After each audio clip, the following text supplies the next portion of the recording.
BRS party అధినేత కేసీఆర్ మౌనం BRS పార్టీకి శాపంగా మారింది అంటున్నారు బీఆర్ఎస్ సీనియర్ నేతలు.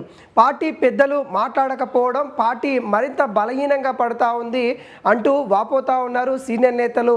ఏదైతే ఇప్పటికే అనేక సమస్యల్లో తెలంగాణలో ఇటు కాంగ్రెస్ ప్రభుత్వం వచ్చిన కాంచెలి అనేక సమస్యలు అయితే ఉండడం జరిగింది. గతంలో కూడా సమస్యలు లేవని కాదు, ఇప్పుడు కూడా ఏవైతే ప్రతిపక్షంలో ఉన్నారు కాబట్టి ఇంకా ప్రజల పక్షంలో ఉండాల్సిన బాధ్యత బీఆర్ఎస్ పార్టీకి ఉంది. కాబట్టి మరి బీఆర్ఎస్ పార్టీ అధినేత అయిన కేసీఆర్ మౌనంగా ఉండడం ఇక్కడ ఎవరు కూడా జీర్ణించుకోలేని పరిస్థితి కనబడుతుంది. ముఖ్యంగా బీఆర్ఎస్ క్యాడర్లో కొంత అసంతృప్తి కనిపిస్తున్నట్టుగా తెలుస్తూ ఉంది. కేసీఆర్ ఖచ్చితంగా సమావేశాలు పెట్టాలి, కేసీఆర్ బీఆర్ఎస్ భవన్కి రావాలి, కేసీఆర్ మాట్లాడితేనే మాలో కొంత ఉత్సాహం ఉంటుంది అన్నట్టుగా చాలామంది అయితే సీనియర్ నేతలు అయితే చెప్తున్న పరిస్థితి కనబడుతూ ఉన్నారు. ఇప్పుడున్న వర్కింగ్ ప్రెసిడెంట్ కేటీఆర్ కావచ్చు, మరి సీనియర్ నేత హరీష్ రావు కావచ్చు, వీళ్ళిద్దరితోనే కొన్ని కార్యాచరణ చేసుకుంటూ ప్రజల సమస్యల పైన మాట్లాడుతూ ఉన్నారు. కానీ కేసీఆర్ మాట్లాడితే గ్రామీణ ప్రజలు కూడా ఏదైతే రేవంత్ రెడ్డి చేస్తున్న ఏవైతే పనులు ఏవైతే ఉన్నాయో, ఇటు హామీలు ఇచ్చిన హామీలు ఏవైతే ఉన్నాయో వాటిపైన కేసీఆర్ స్పందిస్తే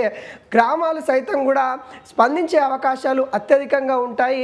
కానీ కేసీఆర్ ఫామ్ హౌస్కి పరిమితం అవ్వడం మాకు చాలా ఇబ్బందిగా ఉంది అంటున్నారు చాలామంది బీఆర్ఎస్ శ్రేణులు.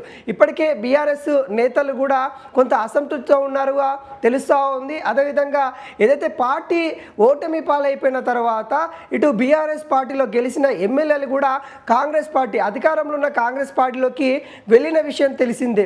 అయితే ఈ ఏదైతే పార్టీ ఫిరాయింపు సంబంధించి కూడా ఆ కేసు రావడంతో ఈ ఫిరాయింపులన్నీ కూడా ఆగిపోయినట్టుగా తెలుస్తూ ఉంది. కానీ బీఆర్ఎస్ సంబంధించిన కీలక నేతలు కూడా కాంగ్రెస్ పార్టీలో టచ్లో ఉన్నారనే వాదనలు బలంగా వినిపిస్తూ ఉన్నాయి.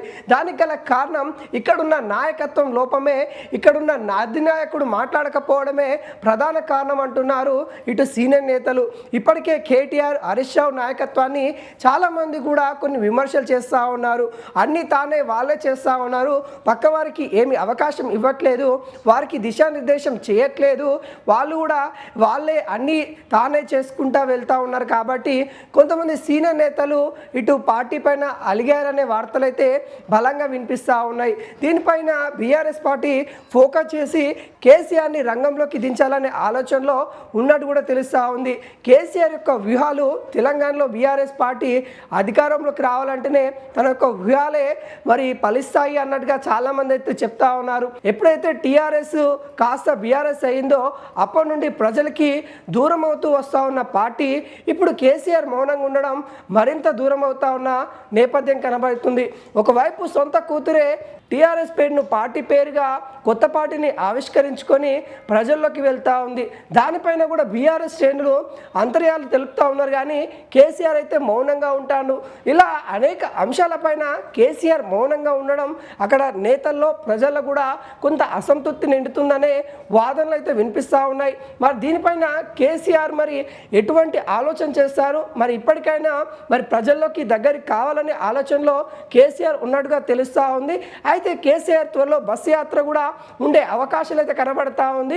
ఇటు కేటీఆర్ పాదయాత్ర, కేసీఆర్ బస్ యాత్రతోని ప్రజలకి దగ్గరయ్యే ఆలోచనలో ఇటు బీఆర్ఎస్ శ్రేణులు అయితే ప్రణాళిక చేస్తూ ఉన్నారు.